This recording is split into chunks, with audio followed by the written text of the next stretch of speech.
Israel's Prime Minister has disbanded the war cabinet he formed after the October 7 attacks. It's a move that was widely expected. Now, Benjamin Netanyahu says that he may create another group for limited consultation on sensitive issues.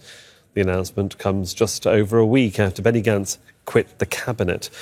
Let's cross over to Bernard Smith, who's in Amman. The Israeli government has banned Al Jazeera. That's why we're reporting now from the Jordanian capital on news lines coming out of Israel. So the war cabinet dissolved, Bernard.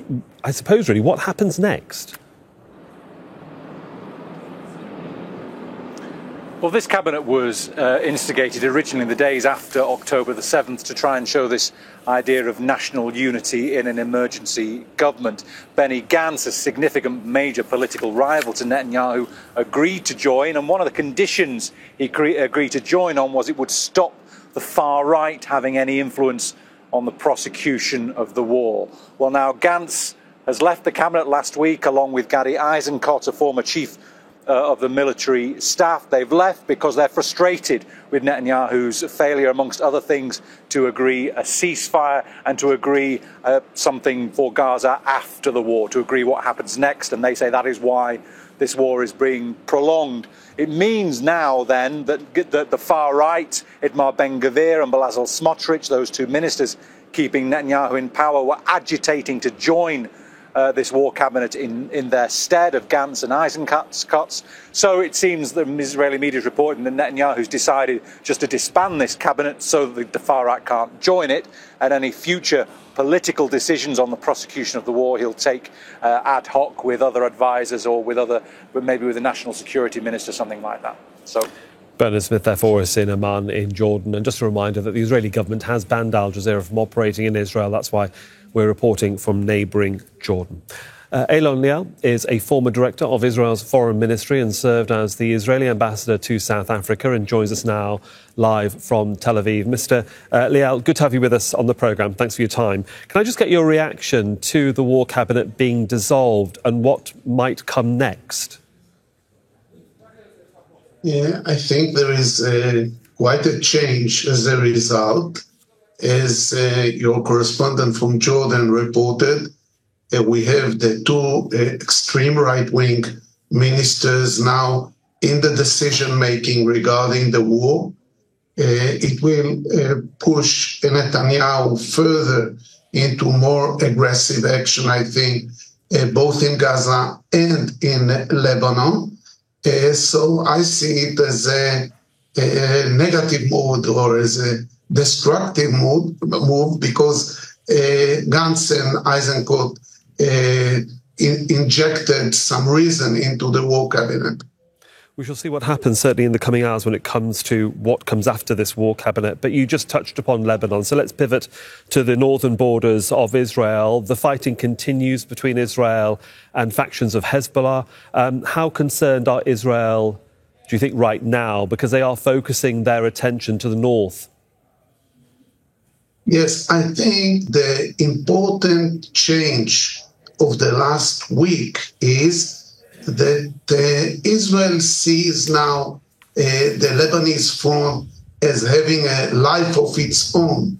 I think most of the commentators here said that once we'll end fighting in Gaza, there'll be no more rockets from Lebanon. But I think now there is an open account with Lebanon that stands on its own. I think the population of the north is not going to go back to their homes unless the security situation in the north will basically change. And this needs a military operation, maybe including a ground operation of the Israeli army. So I think the eyes are mostly to the north, especially that the feeling is that the Rafah operation is close to its end. if it is close or coming to an end, certainly in Rafah and maybe in certain parts of Gaza for the Israeli military and therefore for the Israeli government, how does having a known but new foe in the north impact on the narrative that the current Israeli government wants to continue, that it's under attack and it is forever a victim, therefore it has to react, and in this particular case, react against Hezbollah potentially? Yes, the move to the north, if this will stay the only active front, is seen more as settling the account with Iran, Hezbollah and Iran. And as a result of strong public pressure inside Israel that is not tolerating anymore rockets, especially not in the amounts we saw last week of 150 or 200 rockets a day. It's quieter today, but it looks as if Israel prepares itself for a war in the north. If that is the case, and this is what the government and the military are preparing for, it also has to be said that having a continuous enemy is tiring out the Israeli public. They are tired of what is going on and what has been going on for decades now, and the various government, you might say, narratives that will be under scrutiny. Do you think there comes a time where even the politicians will have to recognise that public sentiment is changing? We see demonstrations on the street on a daily basis now. Yes, the demonstrations have more to do with early elections and the Israeli that were kidnapped.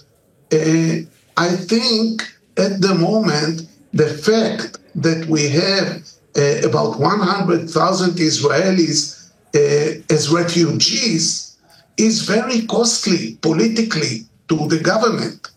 I don't think the Israeli government can live with it politically. This is causing a political damage of its own. And I think the Israeli public wants to see the Galilee functioning again. So I think this is a factor that stands on its own. And if you speak about fatigue of the Israeli public, first of all, I don't sense it when it comes to the fighting. What might have an impact in few weeks or months is the international standing and more signs of the international community that Israel is isolated. We shall see. For the moment, it's been good to get your insights, sir. Thanks so much for joining us. Alon Liel, former director of Israel's Foreign Ministry. Thank you, sir. Make sure to subscribe to our channel to get the latest news from Al Jazeera.